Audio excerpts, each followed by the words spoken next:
성경 봉독하겠습니다. 신약성경 누가복음 22장 59절 말씀입니다. 한 시간쯤 있다가 또 한 사람이 장담하여 이르되 이는 갈릴리 사람이니 참으로 그와 함께 있었느니라. 베드로가 이르되 이 사람아 나는 네가 하는 말을 알지 못하노라고 아직 말하고 있을 때에 닭이 곧 울더라. 주께서 돌이켜 베드로를 보시니 베드로가 주의 말씀 곧 오늘 닭 울기 전에 네가 3번 나를 부인하리라 하심이 생각나서 밖에 나가서 심히 통곡하니라. 주님의 눈빛, 이 제목으로 담임 목사님께서 말씀을 전해주시겠습니다. 우리 주님은 지금 우리를 바라보고 계십니다. 주님은 지금 불꽃 같은 눈으로 우리를 주목하고 계십니다.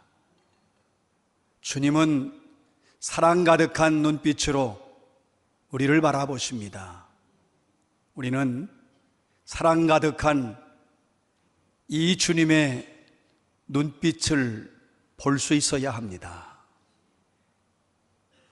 누가복음 15장에 기다리는 아버지의 비유가 있습니다. 두 아들이 있었는데 작은 아들이 아버지에게 재산을 달라 하여 집을 나가겠다고 합니다. 제멋대로 살고 싶었습니다. 아버지는 만류했겠지요. 그래서는 안 된다. 넌 내 품에 있어야 한다. 넌 나와 함께 있어야 한다. 그러나 재산을 거머쥔 작은 아들이 아버지를 박차고 집을 뛰쳐나갑니다. 그 아들은 뒤도 돌아보지 않고 떠나갔습니다.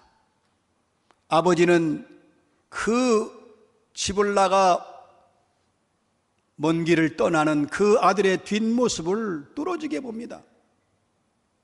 그날 이후로 아버지는 매일마다 온종일 그 아들이 떠났던 그 동구박, 바로 그것을 주목하면서 기다리고 또 기다립니다.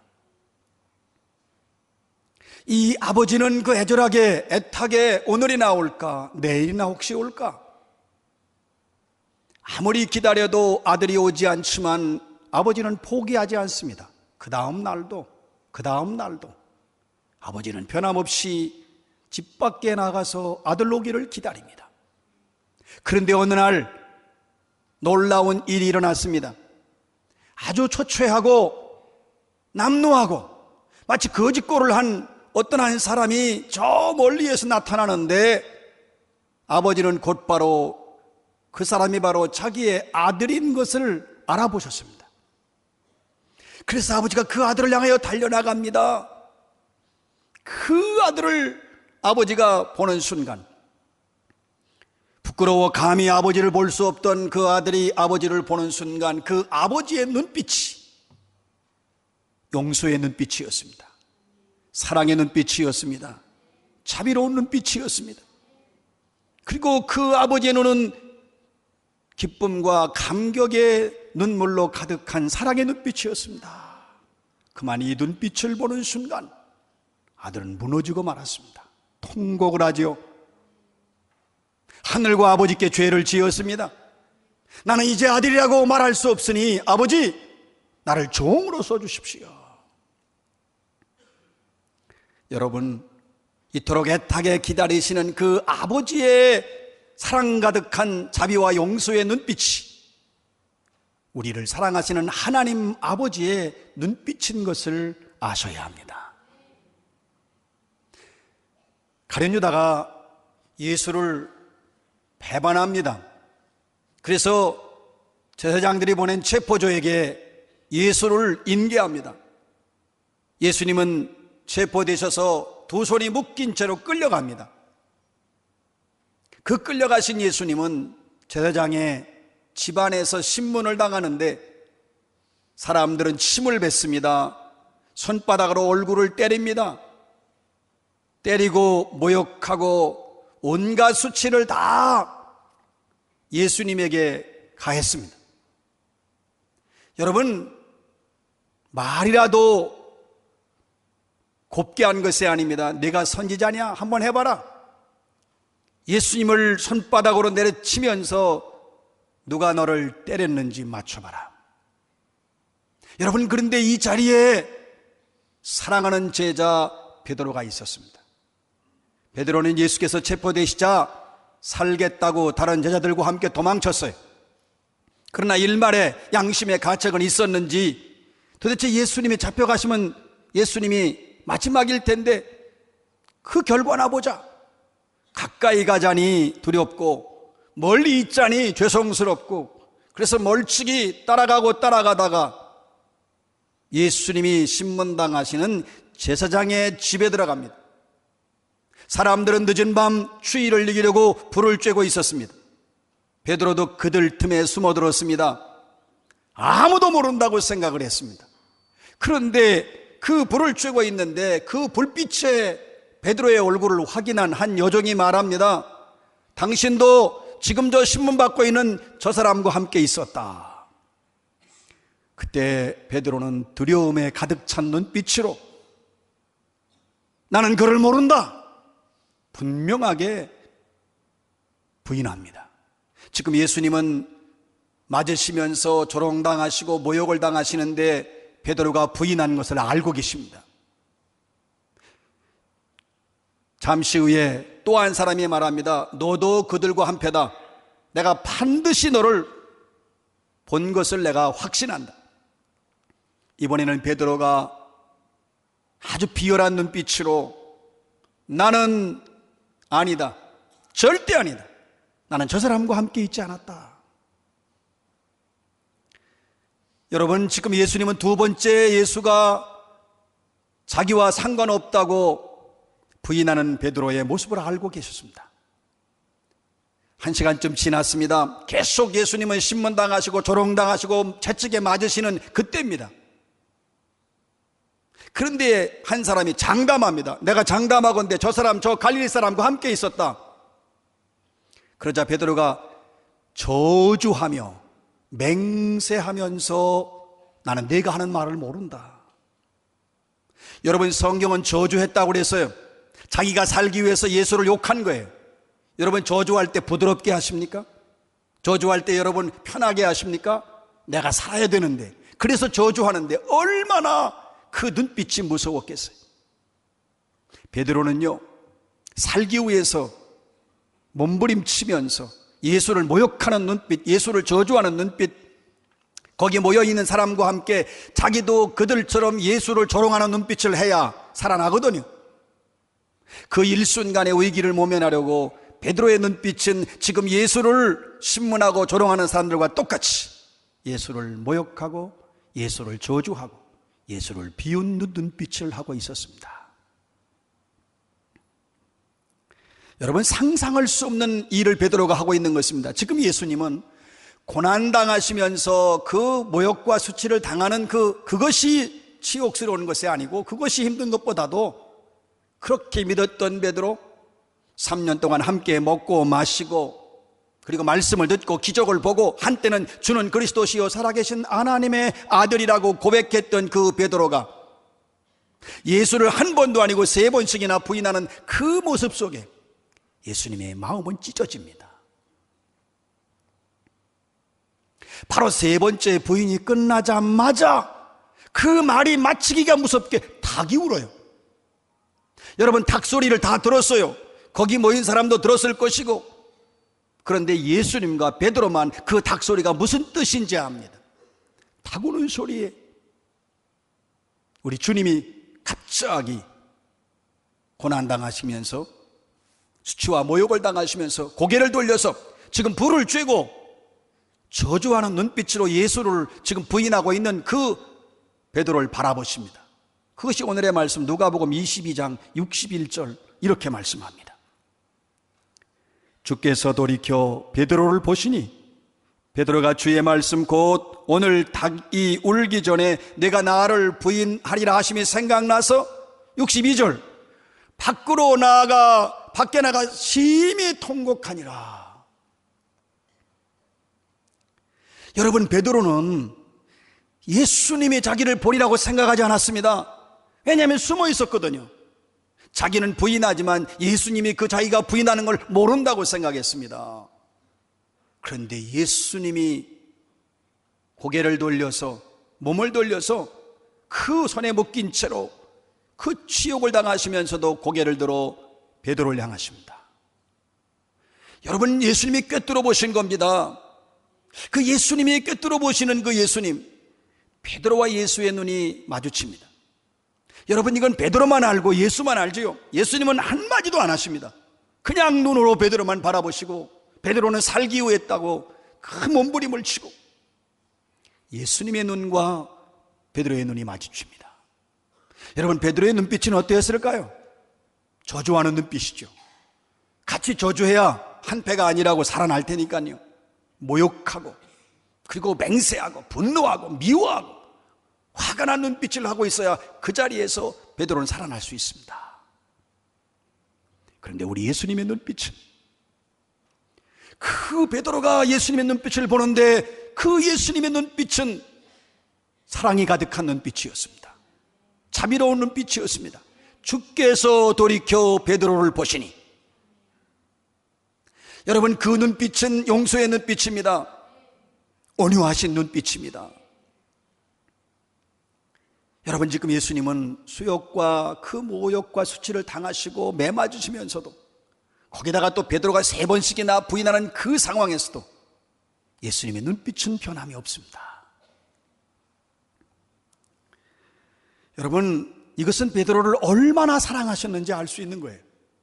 그토록 베드로를 사랑하신 겁니다. 여러분, 베드로를 얼마나 사랑하셨을까요? 예수님이 지금 이 일이 있기 전에, 바로 얼마 전에 베드로에게 말했어요. 사탄이 너를 밀가부르듯 할 것이다. 여러분, 우리가 왜 흔들리지요? 우리가 왜 이렇게 우리 믿음이 왔다 갔다 하지요? 사탄이 밀가부르듯 베드로를 흔들듯이 우리도 흔들어요. 그 예수님 말씀하십니다. 사탄이 너를 밀가부르듯 흔들 것이다. 사탄은 너를 무너지게 할 것이다. 그러나 나는 내 믿음이 떨어지지 않기를 나는 기도했노라. 여러분, 나는 그걸 아셔야 돼요. 내 믿음이 떨어지지 않기를 위해서 나를 위해 기도하신 예수님.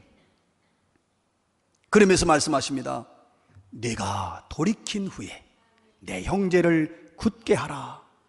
베드로는 이 말씀이 무슨 말씀인지 모릅니다. 그러니까 베드로는 장담합니다. 나는 주님과 함께 감옥에도 가겠습니다. 나는 주님을 위해 죽을 각오가 되어 있습니다. 그러자 주님 말씀하십니다. 오늘 닭이 울기 전에 내가 3번 나를 부인하리라. 아직 베드로는 예수를 부인하지 않았지만 이미 주님은 그 베드로의 예수 부인할 걸 알고 계셨어요. 여러분, 우리 삶에서 생각해 보면 우리는 베드로처럼 난 예수 모른다 그렇게 말로 표현하지 않았어도 한번 보세요. 우리는 내가 살아가는 곳에서 예수 없이 말해요. 예수 없이 행동해요. 예수 없이 살아요. 이게 예수를 부인하는 겁니다. 베드로만 예수를 부인한 게 아니라 우리도 끊임없이 예수를 부인해요. 배반한다고요? 베드로만 배반했나요? 여러분, 나는 생활 속에서 주님의 은혜와 사랑이 너무나 크고 그 구원의 감격과 나를 위해 십자가에서 죽으신 그 사랑을, 우리가 그 은혜를 얼마나 많이 배신했습니까? 그 사랑을 안다면 우리가 이렇게 살 수 없잖아요.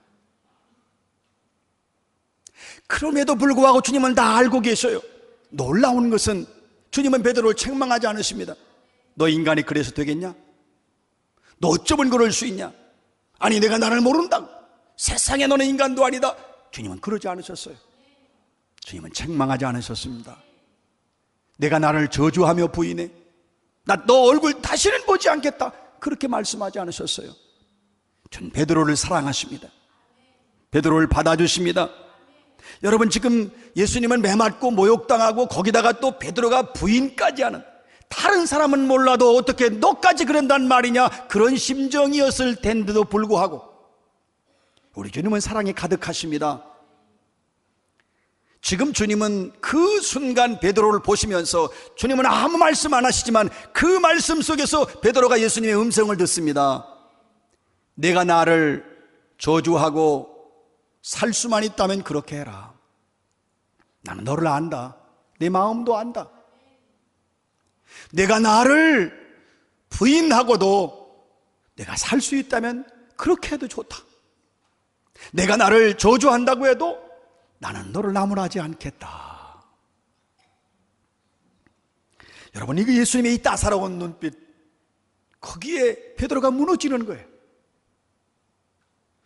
자기를 그토록 사랑하고 자기는 지금 살기 위해 했다고 예수를 욕을 하며 저주하면서까지 자기는 그 살기 위해 몸부림치는 눈빛으로 주님을 바라보는데, 주님은 자기를 사랑하고 용서하고 그리고 자비롭고 온유한 눈빛으로 자기를 바라보는 이때의 베드로가 무너지는 것입니다. 죽고 싶었겠죠. 여러분, 베드로는 죽고 싶었지만 죽을 수 없었어요. 주님의 그 사랑의 눈빛이 너무나 뜨거웠기 때문입니다. 그래서 밖으로 나가 통곡을 하는 거예요. 베드로가 통곡하는 것조차도 우리 주님의 은혜요 사랑입니다. 왜냐하면 사탄이 널 밀가부르듯 하겠지만 나는 내 믿음이 떨어지지 않기를 기도하였노라. 내가 돌이킨 후에, 주님은 베드로에게 예수를 부인할 것이라고 말씀도 하셨고, 나는 너에게 그럼에도 불구하고 회개의 기회를 주시겠다고 이미 말씀하신 겁니다. 내가 돌이킨 후에 내 형제를 굳게 하거라. 여러분, 베드로가 회개할 수 있는 건 베드로의 의지가 아닙니다. 베드로의 마음이 아닙니다. 갚을 수 없는 은혜를 받고도 부인한, 배반한 그 베드로를 주님은 회개시켜서 새 사람 만들려고 하는 그 주님의 뜨거운 사랑이 베드로를 살린 겁니다. 여러분, 회개라고 하는 것은 주님의 은혜가 아니면 회개가 안 됩니다. 여러분, 내가 회개하는 게 아닙니다. 하나님께서 은혜를 부어주셔야 회개할 수 있습니다. 그걸 하셔야 돼요. 하나님이 버리시기로 작정하시면 절대로 회개의 기회를 안 주십니다. 그래서 우리가 회개를 은혜 중에 은혜요, 복 중에 복이라고 하는 것입니다. 주님, 나는 의롭지 못합니다. 주님, 나는 베드로보다 더 악한 자입니다. 나는 끊임없이 내 삶에서 주님을 부인했습니다. 나는 주님이 없는 것처럼 말하고 살아왔습니다. 나는 죄인입니다. 주님, 나는 주님을 배반하고 부인했습니다. 이 죄인을 불쌍히 여겨 주옵소서. 여러분, 우리가 주님 앞에 진실로 회개할 수 있는 것은 주님이 나를 사랑하신다는 증거입니다. 여러분이 지금 호흡하시고 여기 살아있다는 것은 주님이 나를 사랑하신다는 증거입니다. 하나님이 데려가시기로 작정하시면 단 1초도 우린 여기 있지 않습니다. 기회를 주시는 거예요. 나를 사랑하시기 때문에. 하나님께서 우리를 회개하고 돌이켜 하나님께로 돌아오게 하시는 것은 하나님이 나를 버리지 않으셨다고 하는 증거가 됩니다. 사랑하는 여러분, 지금 오늘 우리의 눈빛은 누구의 눈빛일까요? 베드로의 눈빛과 똑같습니다. 우리도요, 의심 가득하고 살기가 등등하고 미움의 눈빛이 있잖아요. 원망하는 눈빛, 남을 저주하고 욕하는 눈빛이 우리 가운데 있어요. 그런데 돌이켜 베드로를 바라보신 예수님의 눈빛이 베드로를 살린 것처럼 나를 바라보시는 사랑과 인자하심과 용서와 위로가 가득하신 그 주님의 눈빛을 우리가 보게 될 때에 우리도 살 길이 있습니다. 그토록 내가 하나님 앞에 설 수 없는 부끄러운 존재임에도 불구하고 주님은 책망하지 않으십니다. 주님은 사랑하십니다. 난 널 사랑한다. 난 널 버리지 않는다. 주님은 자비하신 눈빛으로 말씀하십니다.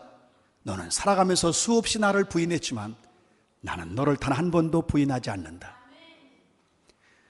불쌍히 여기시는 주님의 눈빛으로 말씀하십니다. 너는 나를 저주하고 욕했지만 나는 너를 욕하지 않는다. 긍휼이 가득하신 그 주님의 눈빛, 온유하신 눈빛으로 말씀하십니다. 내가 믿음에 실패했다. 그러나 나는 너를 붙들고 있다. 나는 너를 사랑한다. 나는 너를 지금 붙들고 있다. 사랑하는 여러분, 우린 이 은혜가 감사한 겁니다. 이 사랑이 감사한 거예요. 이 사랑과 이 은혜를 저버리고 사는 것이 사실 베드로의 삶과 우리의 삶이 같은 거죠. 예수님이 불러서 제자를 삼고 내 위에 하나님의 교회까지 세우겠다고 하셨는데 그토록 주님이 사랑하셨지만 베드로가 주님을 떠나고 돌아왔지만 다시 주님을 배반한 모습이 오늘 우리의 모습이란 말입니다. 그런데도 돌이켜 베드로를 보시고 그 베드로를 위해 기도해 주시고 그 베드로를 사랑하셨던 주님의 사랑 가득한 눈빛이 지금 우리를 향하고 있으니 얼마나 감사합니까? 이 주님의 눈빛을 깨닫고 바라보시기 바랍니다. 사랑과 자비가 가득한 주님의 눈빛이 우리를 향하고 있을 때 우리는 감사하여 감격하여 그 주님을 바라볼 수 있어야 합니다. 지금 예배 시간에 우리를 바라보시는 주님의 사랑의 눈빛을 여러분 주목하시기 바랍니다. 살 길이 있습니다. 여러분이 기도하실 때 그 기도의 자리에서 여러분을 향하여 사랑의 눈빛으로 여러분을 향하여 바라보시는 그 눈빛을 여러분도 주목하시기 바랍니다. 삶의 자리에서 심지어 꿈속에서도 여러분 주님의 사랑의 눈빛과 내가 마주치면 나는 살 길이 있습니다. 나는 희망이 있습니다. 그 눈빛은 나를 용서하는 눈빛, 나를 위로하고 격려하며 다시 나를 세워주시고 믿음에 실패한 나를 다시 일어나게 하시고 다시 소망 있게 하시고 힘 있게 하시고 다시 일어서 달릴 수 있도록 도와주시는 그 사랑, 그 능력, 그 은혜의 눈빛.